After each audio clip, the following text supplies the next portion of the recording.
अस्सलाम वालेकुम people, welcome to defence outpost. तो आज हम लोग पाकिस्तान मिलिट्री की कल कंडक्ट की जाने वाली जो ट्राई सर्विस प्रेस कॉन्फ्रेंस है उसमें पाकिस्तान एयरफोर्स के एस्पेक्ट के ऊपर बात करेंगे। बिकॉज उस प्रेस कॉन्फ्रेंस में कल पाकिस्तान एयरफोर्स के रिप्रेजेंटेटिव मौजूद थे जो कि पाकिस्तान एयरफोर्स के projects director air vice marshal Tariq Ghazi थे। तो उन्होंने यहाँ पर पाकिस्तान एयरफोर्स से रिलेटेड जो 7 मई 2025 को पिछले साल जो इवेंट्स हुए उनको तो एक्सप्लेन किया, साथ ही साथ फ्यूचर को लेकर पाकिस्तान एयरफोर्स की पॉसिबली प्रिपरेशंस क्या है उनमें उन्होंने पहली दफा काफी कुछ इंटरेस्टिंग डिटेल्स को शेयर किया। और ऐसा नॉर्मली होता नहीं है कि पाकिस्तान एयरफोर्स के जो ऑफिशियल्स हैं वो इस तरह से आकर अपडेट्स को डिस्कस करते हैं। तो डिफरेंट एयरक्राफ्ट्स और नेक्स्ट जनरेशन प्लेटफॉर्म से रिलेटेड जो air vice marshal Tariq Ghazi ने डिस्कशन की, अपडेट्स दी, उनके ऊपर बात करने से पहले एक इंपॉर्टेंट पॉइंट डिस्कस करना यहाँ पर काफी जरूरी है। और ये important point air marshal Tariq Ghazi ने खुद भी शेयर किया कि इंडिया और पाकिस्तान के दरमियान जब भी कोई कॉन्फ्लिक्ट होती है, मिलिट्री कॉन्फ्लिक्ट होती है, तो हर ऐसी कॉन्फ्लिक्ट के बाद आप कह सकते हो कि एक कूलिंग पीरियड आता है, एक स्टॉपेज आता है जिसमें दोनों साइड्स की मिलिट्रीज जो हैं वो अपने आप को दोबारा से अलाइन करती हैं, दोबारा से प्रिपेयर करती हैं नेक्स्ट कॉन्फ्लिक्ट के लिए। एयर मार्शल तारिक गाजी ने भी इन्हीं चीजों को एक्सप्लेन किया कि सर्टेनली ये जो मई का कॉन्फ्लिक्ट हुआ है ये इंडिया के साथ हमारा लास्ट कॉन्फ्लिक्ट नहीं है, इसके बाद भी कॉन्फ्लिक्ट होगा और वो जो कॉन्फ्लिक्ट होगा वो डिफरेंट स्टाइल में होगा, डिफरेंट मिलिट्री कैपेबिलिटीज के साथ होगा। और उन्हीं जो नई कैपेबिलिटीज हैं उनके लिए इस टाइम के ऊपर पाकिस्तान एयरफोर्स प्रिपरेशन जो है वो अपनी उसको स्टार्ट कर चुकी है, जिसमें उन्होंने कहा कि पाकिस्तान एयरफोर्स की जो लीडरशिप है वो ऑलरेडी ड्राइंग बोर्ड के ऊपर है। तो किसी भी मिलिट्री कॉन्फ्लिक्ट के अंदर डोमिनेट करना और वहां पर एक एडवांटेज लेके जाना, स्पेशली उस एनिमी से जो कि आपको आउट नंबर करता है, तादाद में बहुत ज्यादा है, तो ये एस्पेक्ट वाइटल है, इंपॉर्टेंट है, काफी ज्यादा क्रूशल है। लेकिन उसी कॉन्फ्लिक्ट से लेसन्स लेना और अपने आप को फ्यूचर के लिए प्रिपेयर करना ये इससे भी ज्यादा इंपॉर्टेंट एस्पेक्ट है। और इसी वजह से जो कुछ आपको मई के महीने में पिछले साल देखने को मिला, अगली कॉन्फ्लिक्ट में ये चीज आपको बिल्कुल भी देखने को नहीं मिलेगी, सिमिलर कुछ भी नहीं होगा। सब कुछ way of war fighting Pakistan का भी और इंडिया का भी दोनों साइड्स का डिफरेंट होगा। और उस डिफरेंट वॉर को लड़ने के लिए, बिकॉज मोड ऑफ वॉरफेयर भी चेंज हो रहे हैं, आपको नया और नेक्स्ट जनरेशन मिलिट्री इक्विपमेंट चाहिए जो कि आपकी जो एग्जिस्टिंग कैपेबिलिटीज हैं और आपका जो एक एग्जिस्टिंग इक्विपमेंट है उससे काफी स्टेप्स ऊपर हो, काफी स्टेप्स केपेबल हो और इन अ वे आप कह सकते हैं कि ज्यादा रेंज तक टारगेट्स को हिट कर सके। इसी वजह से कल की प्रेस कॉन्फ्रेंस में पहला जो पॉइंट था एयर मार्शल तारिक गाजी ने मेंशन किया नेक्स्ट जनरेशन प्लेटफॉर्म्स का, जिनमें नेक्स्ट जनरेशन एयरक्राफ्ट भी हैं और नेक्स्ट जनरेशन अनमैन्ड एयरक्राफ्ट भी हैं। इस टाइम के ऊपर पाकिस्तान एयरफोर्स की बात करेंगे तो हम 4.5 जनरेशन के एयरक्राफ्ट के ऊपर खड़े हैं और नेक्स्ट जो स्टेप है वो ऑब्वियसली 5th जनरेशन एयरक्राफ्ट का है। और 5th जनरेशन एयरक्राफ्ट में जो एक प्रायोरिटाइज्ड फीचर है वो स्टेल्थ कैरेक्टरिस्टिक्स है इनकी और नेक्स्ट जनरेशन के एडवांस्ड सेंसर्स हैं। उसमें inbuilt EOTS, electro optical sensors, dash distributed aperture system, powerful AESA radars, long range की बीवीआरस, लॉन्ग रेंज की precision stand off strike capability. तो ये अपग्रेड पाकिस्तान एयरफोर्स हमारे जो एग्जिस्टिंग एयरक्राफ्ट्स हैं उनके ऊपर करने जा रही है। तो इस टाइम के ऊपर आप लोगों को पता है कि पाकिस्तान एयरफोर्स को फॉर्चुनेटली 5th जनरेशन एयरक्राफ्ट की डोमेन में मल्टीपल ऑप्शंस उनके लिए अवेलेबल हैं। और इसी चीज को एयर मार्शल तारिक गाजी ने भी एक्सप्लेन किया कि इस टाइम के ऊपर पाकिस्तान एयरफोर्स मल्टीपल ऑप्शंस को एक्सप्लोर कर रही है। जो नॉन ऑप्शंस हैं उनमें से एक ऑब्वियसली चाइना का J-35 स्टेल्थ एयरक्राफ्ट है। दूसरा यहाँ पर तुर्की का जो 5th जनरेशन एयरक्राफ्ट है TFX खान, वो भी इस ऑप्शंस लिस्ट में मौजूद है। और थर्ड ऑप्शन जिसको एयर वाइस मार्शल ने कंकर किया कि ये हमारा इंडिजिनस ऑप्शन है जो कि JF-17 थंडर का ही एक एडवांस्ड वेरिएंट होगा और इसे ऑब्वियसली पब्लिक डोमेन में हम PFX एयरक्राफ्ट के थ्रू जानते हैं। इसके अलावा उन्होंने ऑब्वियसली एडिशनल J-10C एयरक्राफ्ट की बात की, उसको हम थोड़ा सा बाद में चल के डिस्कस करेंगे। लेकिन अभी के लिए पाकिस्तान एयरफोर्स के 5th जनरेशन एयरक्राफ्ट के ऑप्शंस को डिस्कस करें तो 3 ऑप्शंस जो कि हमने आपको पहले एक्सप्लेन किए, पाकिस्तान एयरफोर्स के मुताबिक वो इन ऑप्शंस को इस टाइम के ऊपर इवेल्युएट कर रहे हैं। लेकिन इन 3 पॉसिबल ऑप्शंस में से जो 2 ऑप्शंस हैं वो लॉन्ग टर्म ऑप्शंस हैं और अभी ये जो 2 एयरक्राफ्ट है वो रेडी नहीं है। मैं यहाँ पर बात कर रहा हूँ एक तुर्किश खान एयरक्राफ्ट की और हमारा जो PFX एयरक्राफ्ट है उसकी बात कर रहा हूँ। ये एयरक्राफ्ट अभी क्योंकि रेडी नहीं है, इनका ट्रायल एंड टेस्टिंग फेज चल रहा है और इनमें पॉसिबल कोलैबोरेशन इन्वॉल्व है। तो डेफिनेटली जब आपका एयरक्राफ्ट रेडी नहीं है, आप उससे रिलेटेड ट्रायल एंड टेस्टिंग कर रहे हैं और आपको पता है कि ये ट्रायल एंड टेस्टिंग जो है वो एक लंबे अरसे तक चलेगी, तो ये जो 2 एयरक्राफ्ट हैं खान और PFX, ये पाकिस्तान एयरफोर्स के लॉन्ग टर्म गोल के अंदर आते हैं। बिकॉज इनमें हमने इंडिजनाइजेशन को अचीव करना है, तो उस इंडिजनाइजेशन के प्रोसेस को अचीव करने में काफी ज्यादा टाइम लगने वाला है और उस पूरे टाइम फ्रेम को यानी कि डेवलपमेंट फेज को कवर करने के लिए, बिकॉज जैसे आपको पहले बताया कि नेक्स्ट कॉन्फ्लिक्ट के लिए भी हमें प्रिपेयर करना है और वो कॉन्फ्लिक्ट कभी भी आ सकती है, नए वेपन्स चाहिए, नए इक्विपमेंट चाहिए। तो इन सालों के अंदर जब हम अपने एयरक्राफ्ट जो है उनको डेवलप कर रहे होंगे तो हमें एक कैपेबिलिटी डिटेरेंस भी चाहिए और वो जो डिटेरेंस है वो आपका J-35 aircraft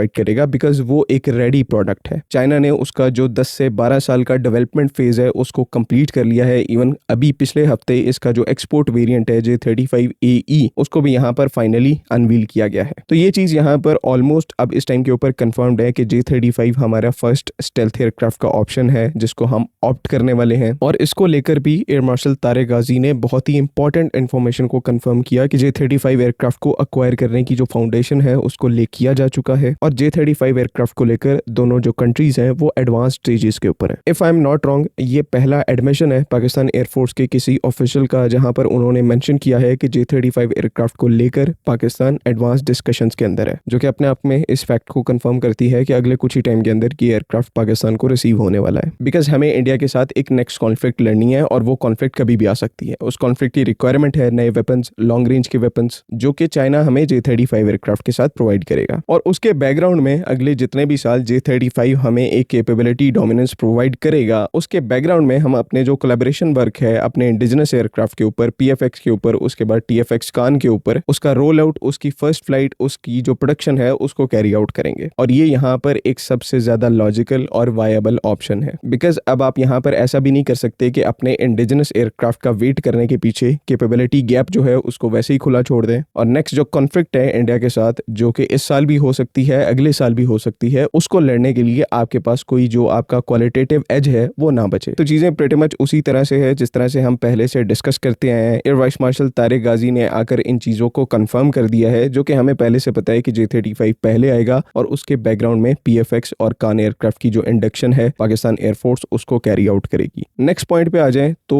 air vice marshal Tariq Ghazi ने J10C एयरक्राफ्ट को लेकर एक बहुत बड़ी अनाउंसमेंट आप इसको कह सकते हैं वो की कि पाकिस्तान एयरफोर्स यहाँ पर इस टाइम के ऊपर एडिशनल J10C एयरक्राफ्ट को चाइना से प्रोक्योर करने वाली है। J10C के पहले ऑर्डर की बात करें जो कि पाकिस्तान एयरफोर्स ने 2022 में आई प्रिज्यूम दिया था, तो उस ट्रेंच के अंदर हमने 2 स्क्वाड्रन चाइना से J10C के बाय किए थे, यानी कि 36 एयरक्राफ्ट। और इस टाइम के ऊपर जो कि पाकिस्तान एयरफोर्स ने कल ही इस चीज को कंफर्म किया है कि ये जो J10C एयरक्राफ्ट का नंबर है इसको फर्दर इंक्रीज किया जाएगा। लाइकली यहाँ पर पॉसिबिलिटी है कि ये जो नंबर है ये 50 और 100 के दरमियान कहीं पर आकर सेटल होगा, यानी कि फर्दर 1 से 3 के नंबर में जो स्क्वाड्रन्स हैं वो हम लोग एडिशनल J10C एयरक्राफ्ट के चाइना से अक्वायर करेंगे। बिकॉज अगेन उसी एक बात की तरफ आ जाएं कि इस कॉन्फ्लिक्ट से हमने क्या इंपॉर्टेंट लेसन सीखे कि on the night of 7th में इंडियन एयरफोर्स की तरफ से अपनी जो नंबर सुपीरियरिटी है पाकिस्तान एयरफोर्स के अगेंस्ट में उसको कंप्लीटली एक्सरसाइज करने की उन्होंने कोशिश की। बिकॉज पाकिस्तान एयरफोर्स की साइड से 40 से 50-60 एयरक्राफ्ट थे और इंडियन साइड से यहाँ पर 100+ एयरक्राफ्ट थे। वो अलग बात है कि उस दौरान हमारे पास इंडियन एयरफोर्स के लिए काफी ज्यादा सरप्राइजेस थे। उन सरप्राइजेस में से एक जो है वो PL-15 थी। तो इस मजल के होते हुए इंडियन एयरफोर्स अपनी जो नंबर सुपीरियरिटी है उसको सही तरह से एक्सरसाइज नहीं कर पाई। लेकिन यहाँ पर एक हार्ड फैक्ट भी एग्जिस्ट करता है और वो ये है कि ज्यादा नंबर्स आपके ऊपर स्ट्रेस क्रिएट कर सकते हैं। और ये लॉजिक भी इस टाइम के ऊपर पुरानी हो चुकी है कि इंडिया के पास अगर इतने ज्यादा एयरक्राफ्ट है तो उन्होंने सिर्फ पाकिस्तान के अगेंस्ट में यूज नहीं करने, उन्होंने एयरक्राफ्ट चाइना के अगेंस्ट में भी यूज करने हैं। ये लॉजिक अब इस टाइम के ऊपर एग्जिस्ट नहीं कर सकती बिकॉज आपके साथ एक शॉर्ट टर्म कॉन्फ्लिक्ट में एनिमी अपनी जो पूरी स्ट्रेंथ है उसको आपके अगेंस्ट में ही यूज करेगी। और एडिशनली इंडियन एयरफोर्स की बात करेंगे तो 114 रफेल एयरक्राफ्ट एडिशनल वो प्रोक्योर कर रहे हैं। उसके बाद LCA तेजस एयरक्राफ्ट के उन्होंने बहुत बड़े ऑर्डर्स दिए हुए हैं, जो कि है तो एक लेस कैपेबल एयरक्राफ्ट, लेकिन ऑब्वियसली एक एयरक्राफ्ट है और उसके बारे में आपको कुछ करना है। तो इन सब के काउंटर में पाकिस्तान एयरफोर्स की तरफ डेफिनेटली जो एयरक्राफ्ट के नंबर्स हैं वो बहुत ज्यादा इंक्रीज होंगे। इसमें J10C एयरक्राफ्ट भी आते हैं,